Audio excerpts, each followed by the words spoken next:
Assalamualaikum warahmatullahi wabarakatuh. Waalaikumsalam warahmatullahi wabarakatuh. Alhamdulillah, pagi ini saya kedatangan tamu Ustadz Wahid yang berkenan berkunjung ke Sekretariat Pusat Pengembangan Kampung SDGs Indonesia.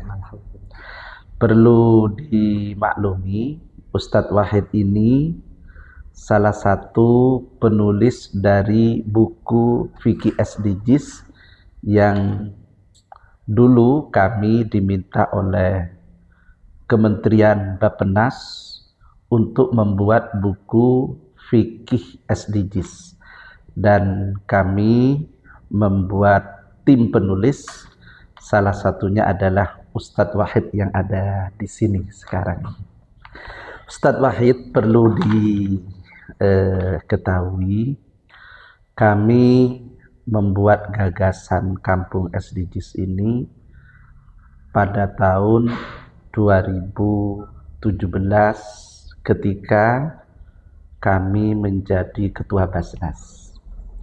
Namun diresmikan oleh Bupati pada 15 Juli 2019.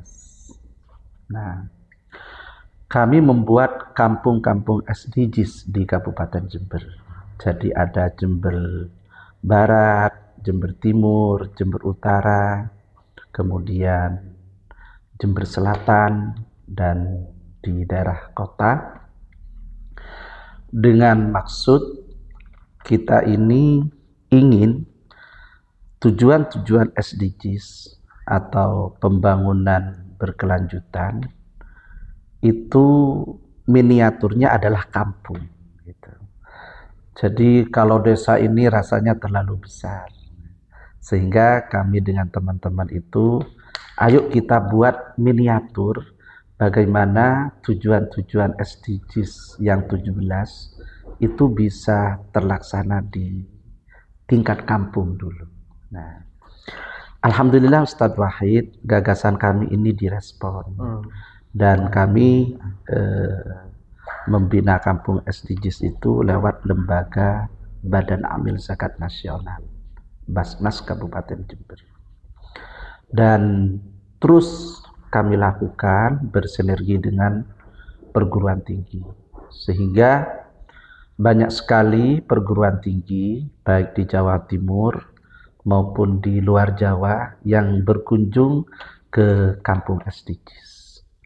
Nah, apalagi pada saat itu kami dipercaya untuk membuat buku Fikih SDGs dan rule model pesantren SDGs. Bapeda Provinsi Jawa Timur juga meminta melakukan asesmen di beberapa daerah di Jawa Timur ini terkait ketercapaian SDGs itu. Nah, alhamdulillah Ustadz Wahid, lembaga PPKSI atau Pusat Pengembangan Kampung SDGs ini sangat bermanfaat, terutama bagi perguruan tinggi ya. Nah, puluhan orang, puluhan mahasiswa baik S1, S2, dan S3 telah melakukan penelitian di kampung SDGs. Termasuk kemarin sahabat kita Ustadz Abdul Wasi untuk program doktornya melakukan penelitian di kampung SDGs ini. Artinya manfaat secara akademik dirasakan betul. Dan kami memang bergerak di 3 hal. Yang bahasa kami itu dibahasakan dengan harakah fikriyah, gerakan pemikiran. Jadi kami terus melakukan diskusi, seminar, serasehan, workshop tentang tujuan-tujuan SDGs. Yang kedua adalah harakat tatbiqiyah namanya. Jadi implementasi program. Jadi kita tidak hanya bicara saja, terutama dalam zero hungry, bagaimana tidak ada kelaparan, kemudian menurunkan angka kemiskinan, kemudian lingkungan pendidikan, dan lain-lain, semua kita lakukan di situ melalui program-program yang saya katakan dengan haqqat tatbiqiyah. Yang ketiga itu adalah istiqraiyah. Jadi kami dengan para mahasiswa terus melakukan riset penelitian.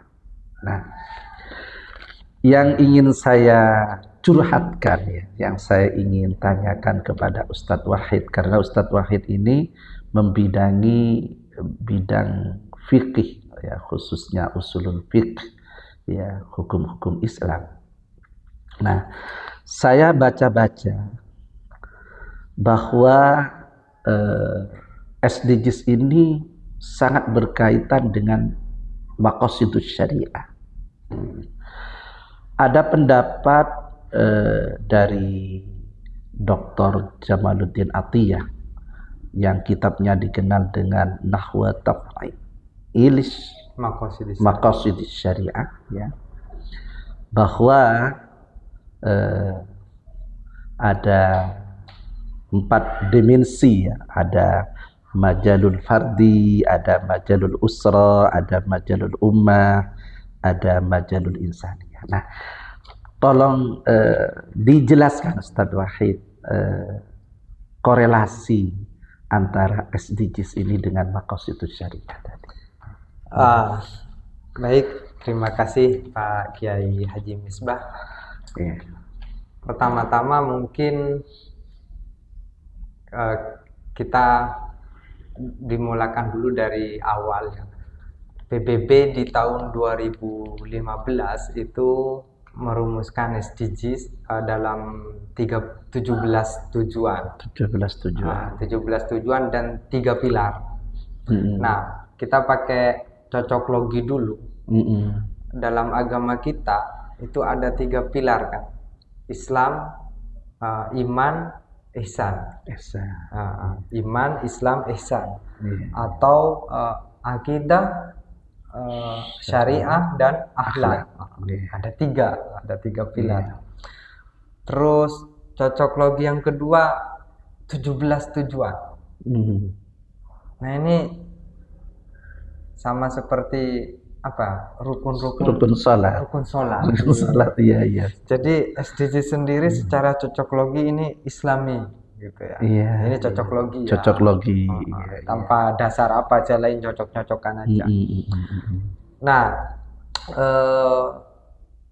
itu 3 pilar tadi. Satu itu adalah pilar kemanusiaan. Ya. Terus apalagi yang kedua pilar ekonomi dan yang ketiga pilar lingkungan SDA konteks Indonesia itu ditambahkan 1 Pak Haji, yaitu pilar pembangunan hukum dan tata kelola. Saya kadang bertanya-tanya juga menggunakan metode cocok logi, kenapa Indonesia menambahkan sampai perlu menambahkan bidang hukum dan tata kelola. Saya berprasangka baik atau berprasangka buruk terserah ya. Yang jelas bangsa kita ini memang buruk dalam pengelolaan hukum dan tata kelola pemerintahan. Karenanya mungkin perlu sampai dijadikan pilar dalam SDGs atau TPB, tujuan pembangunan berkelanjutan. Konteks Indonesia kan ditambah 1 itu. Walaupun ya penjabarannya itu menurut saya tidak melampaui yang sudah 17 yang dirumuskan oleh PBB itu. Nah, di sisi lain dalam teori hukum Islam klasik, usul fikih, itu maqasidus syariah dibingkai secara taksonomik yang tradisional itu jadi 5 kan. Mulai dari hifdzuddin, terus hifdzul mal, hifdzul nafas, hifdzul akal, ila akhirih. Belakangan ada yang menambahkan hifdzul bi'ah. Nah, tadi yang disebutkan mungkin sedikit koreksi, sepertinya bukan Jamaluddin Atiyah ya yang membuat taksonomi ke dalam berbagai bidang itu. Agaknya itu adalah Profesor Yasir Audah. Yasir Audah. Sepertinya Profesor Yasir Audah. Di Nahwa Taf'il Maqasidus Syariah, seingat saya pernah mempelajari itu. itu tidak ada taksonomi seperti yang Majalul sebutkan. Nah, ada 3 sebetulnya, itu adalah Majalul Fardi wal Usroh, itu yang pertama. Digabung ya. Digabung. Majalul Fardi dan Usroh. Tingkat individu dan keluarga. Terus yang kedua itu adalah tingkat umat atau sosial. Terus yang ketiga itu adalah tingkat insaniyah dan global. Iya, global. Nah, kenapa kok tidak baladiyah saja, negara gitu? Mungkin karena yang dimaksud itu bukan soal bukan menegaskan ini bangsa apa, tetapi yang dimaksud itu adalah addual gitu ya, tetapi hubungan gitu kan, hubungan internasional, sehingga perdamaian gitu kan. Jadi bukan distingsinya yang mau dikuatkan, tetapi persamaannya gitu. Persamaannya. Nah, klasifikasi yang 5 dalam usul fikih yang tradisional itu bukan berarti tidak usang oleh klasifikasinya Yasir Auda, bukan. Cuma yang 5 ini dikembangkan oleh Yasir Auda ke dalam 3 tingkatan. Nah, karena bisa saja disalahpahami hifdzud din, hifdzun nafas, hifdzul akal, hifdzul irdi, hifdzun nasl, itu hanya atau dipahami. Yang betul itu hifdzut tadayyun apa hifdzud din? Ya, itu nanti salah satu yang didiskusikan oleh, karena dalam SDGs itu juga membahas tentang kerukunan umat beragama. Ya, makanya itu yang kemudian dikembangkan lagi oleh siapa? Yasir Auda. Jadi yang 5 itu, Pak G. Misbah, dalam taksonomi yang dibuat oleh Yasir Auda itu dipetakan hifdzuddin atau hifdzut tadayun itu ada di bidang personal, ada di bidang sosial, ada di bidang lingkungan, ada di bidang kemanusiaan. Lingkungan oleh Yasir Auda itu dimasukkan ke pilar ketiga ya, bidang kemanusiaan. Jadi itu semacam pengembangan taksonomi yang 5 yang bisa saja disalahpahami hanya berlaku pada tataran individu. Coba kalau Jimisbah mengatakan moral bangsa. Nah, pada tataran individu berarti kan kita ngasih nasihat nih ke anak-anak supaya berbuat baik, berkata jujur, jangan komentar sembarangan di medsos. Itu pada tataran pribadi atau individu. Tapi bagaimana itu hifdzul akal atau hifdzul irdi di tatanan global misalnya, atau di tatanan masyarakat. Mungkin kalau di tatanan pribadi Pak G. Misbah ngajari murid, santri, ngajari anak, tetapi tatanan masyarakat itu mungkin di media sosial dengan mencontohkan dan seterusnya. Jadi bisa dikatakan mungkin kalau paling kuat itu mungkin yang paling moderat ya, antara SDGs 17 pilarnya itu senafas lah, jadi seirama dengan tujuan Islam itu sendiri. Jadi kalau gitu SDGs ini cocok ya dengan Maqasidus Syariah. Ya, bukan hanya cocok, bahkan mungkin bisa dikatakan itu adalah Maqasidus Syariah dalam bentuk yang dalam bentuk konkret, dalam bentuk program-program yang disetujui oleh negara-negara di dunia. Jadi itu adalah semacam semacam rincian dari Maqasidus Syariah yang sudah ada ijma.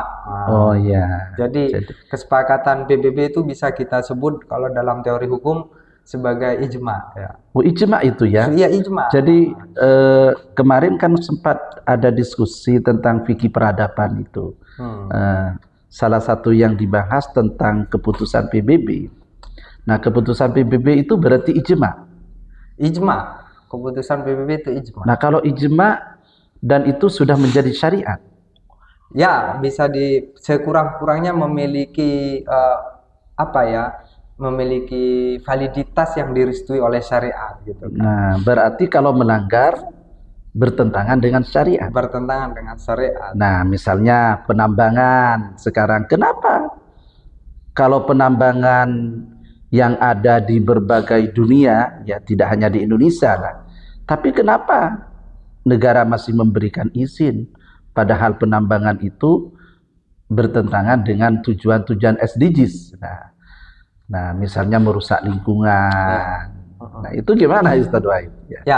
Ini menurut saya ini paling penting sekali, karena walaupun tadi Pak Kiai menyebutkan saya salah satu penulis fikih SDGs itu, tetapi saya hanya menulis di bidang lingkungan. Jadi saya tidak menulis di pilar-pilar lain. Salah satu saya hanya menulis di pilar lingkungan. Jadi ini termasuk salah satu yang saya concern membacanya di situ.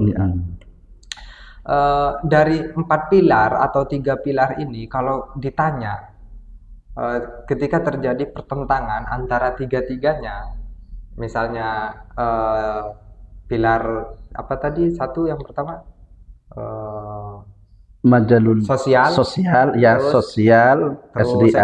ekonomi dan lingkungan. Ketika terjadi pertentangan ini, kepentingan mana yang dimenangkan?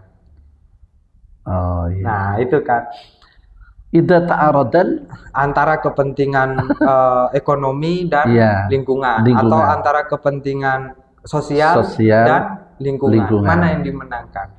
Nah, itu jawabannya itu bisa kita pakai 2 segmen nih.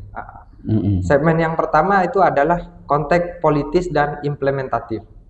Dalam konteks politik dan implementasi itu tidak mau menjawab mana yang perlu dimenangkan karena menganggap tiga-tiganya itu tidak bertentangan. Tidak usah bertentangan, tapi semuanya ini adalah satu kesatuan. Itu dalam tataran politik. Seperti yang Pak Haji Misbah tadi tanyakan, kenapa masih ada penambangan macam-macam. Tetapi kalau dalam konteks ilmiah, ilmu, itu yang dimenangkan itu adalah pilar lingkungan. Jadi ibarat kue pernikahan, pilar lingkungan ini adalah bagian bawah. Terus di bagian pondasi, kalau rumah. Terus sosial atau manusianya sendiri itu adalah bagian tengah.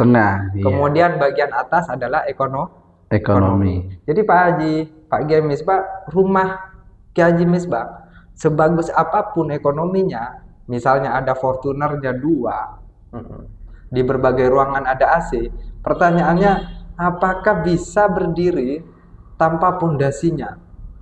Tidak bisa. Tidak bisa, roboh nanti. Roboh, betul. Nah, dalam konteks ilmiah itu disepakati mujma' alaih gitu ya, bahwa pilar lingkungan itu adalah pondasi. Untuk apa?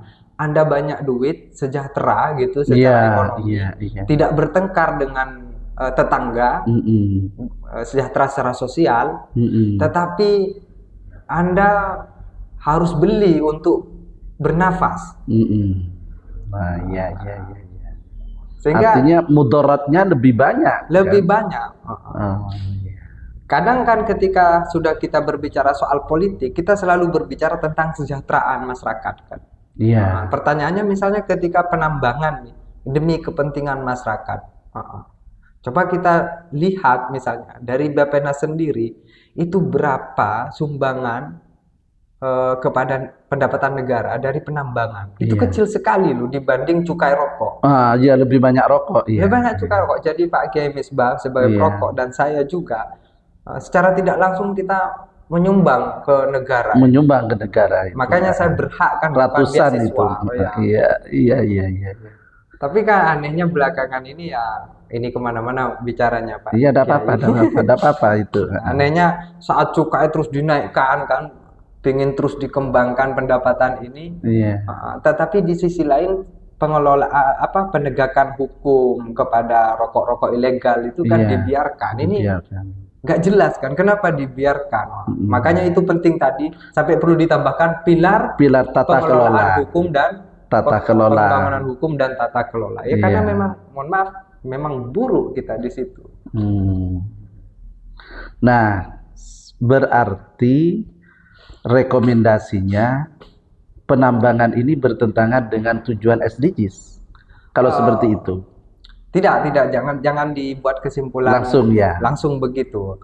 Tetapi yang jelas, misalnya ekstraksi atau eksploitasi sumber daya alam itu kalau mau dilakukan itu harus memperhatikan seluruh pilar yang ada di SDGs itu. Saya tidak mungkin memaksakan ini tadi itu ya, soal lingkungan harus pertama. Nanti saya malah dituduh wahabi lingkungan kan? Jadi nggak sampai ke sana. Oke, kita mengakui kepentingan politik dan implementatifnya gitu. Jangan hanya semata-mata kajian riset ilmiah aja. Tapi setiap kali mau penambangan itu harus betul-betul diperhatikan 3 pilar lainnya. Nah, masalahnya untuk konteks kita, Pak Haji Misbah, 3 pilar lainnya itu sering. Nah, rekomendasinya begini, boleh menambang, tapi dengan syarat ada kajian ilmiah dulu. Ya, itu kalau Pak Kiai Haji Misbah lebih suka mengatakan boleh menambang tapi dengan syarat ada kajian ilmiah. Rekomendasi artinya harus dipertimbangkan maslahat dan mudaratnya. Kalau saya pribadi kalau saya pribadi saya lebih cenderung menyukai rumusan yang sebaliknya. Haram menambang kecuali jika.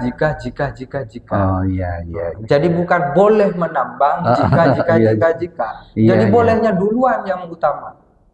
Padahal menurut saya enggak, menambang itu haram kecuali. Jadi kita tegaskan supaya kita ini tidak terjebak kelompok Wahabi penambang Jadi lebih baik rumusannya itu haram ya. Haram menambang kecuali bla bla bla bla gitu. Oke. Nah, ini Ustadz Wahid. Di dalam SDGs itu ada tujuan atau rule tentang keamanan. Nah, keamanan. Nah, jenengan saksikan di beberapa negara sekarang terjadi peperangan. Nah, konon PBB yang mencetuskan SDGs ini, kalau kewalahan juga mengatasi perang ini.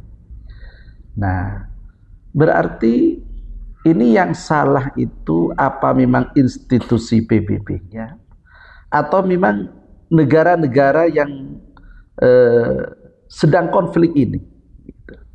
Atau mereka tidak mematuhi terhadap keputusan SDGs? Saya kira susah untuk menyebut ini yang salah siapa secara khusus bukan hanya persoalan pertimbangan misalnya khawatir diserang sana sini, bukan. Tetapi memang masalahnya kan kompleks, Pak. Kita misalnya contohkan ke hal lain. Masih banyak negara yang mengalami kelaparan. Itu kan tujuan SDGs yang utama itu kan. Yang pertama. Tetapi di sisi yang lain masih ada banyak juga negara yang mengalami kelebihan makanan. Jadi dalam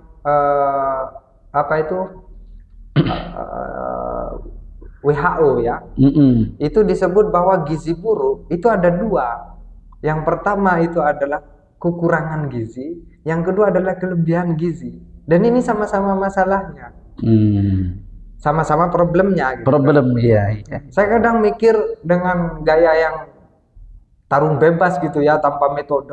Kata saya, kok bisa ada negara yang kelebihan gizi sampai obesitas dan sebagian negara kekurangan makanan. Kata, mengapa kok tidak kita impor saja makanan yang di negara-negara berlebih ini kepada negara yang kekurangan. Tapi kan masalahnya nggak semudah itu. Sama juga dengan, saya ngasih contoh lagi, konon katanya apa Singapura atau Jepang ya Pak, sekarang mereka khawatir karena tidak khawatir dalam ini jumlah penduduk yang tidak reproduktif gitu kan. Jadi angka kelahiran rendah. Natalitas. Wanita-wanita banyak yang tidak mau nikah. Betul. Di kita Pak, di Indonesia ini angka kelahiran tinggi. Tinggi.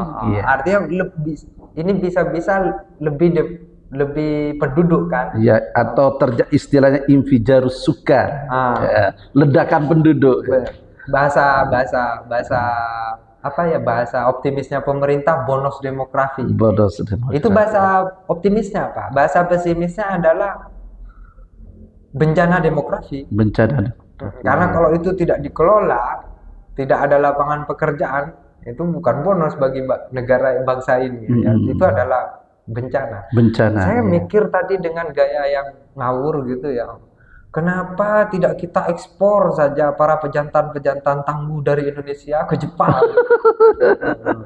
Biar mereka mau beranak. Iya. Tapi kan masalahnya nggak semudah itu. Iya. Gitu, ya, nanti kalau diekspor para pejantan tangguh dari Indonesia, nanti ada masalah baru gitu kan. Iya. Nah, sama ya juga dengan keamanan gitu kan. Selain tentu saja selalu ada kritik misalnya kepada PBB atau NATO bahwa mereka tidak bisa bersikap tegas misalnya. Kadang ya itu menganak emaskan satu negara dibanding negara yang lain, itu pasti kita akui itu. Tetapi masalahnya ini bukan soal patuh atau tidak patuh kepada SDGs saja gitu kan. Iya. Terima kasih Ustadz Wahid, Masya Allah, ini pencerahan ya dari Ustadz Wahid bahwa SDGs ini sangat erat hubungannya dengan maqasidus syariah.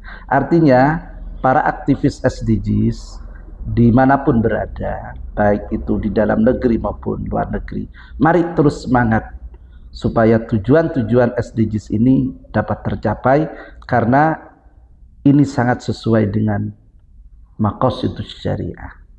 Terima kasih. Wassalamualaikum warahmatullahi wabarakatuh. Waalaikumsalam.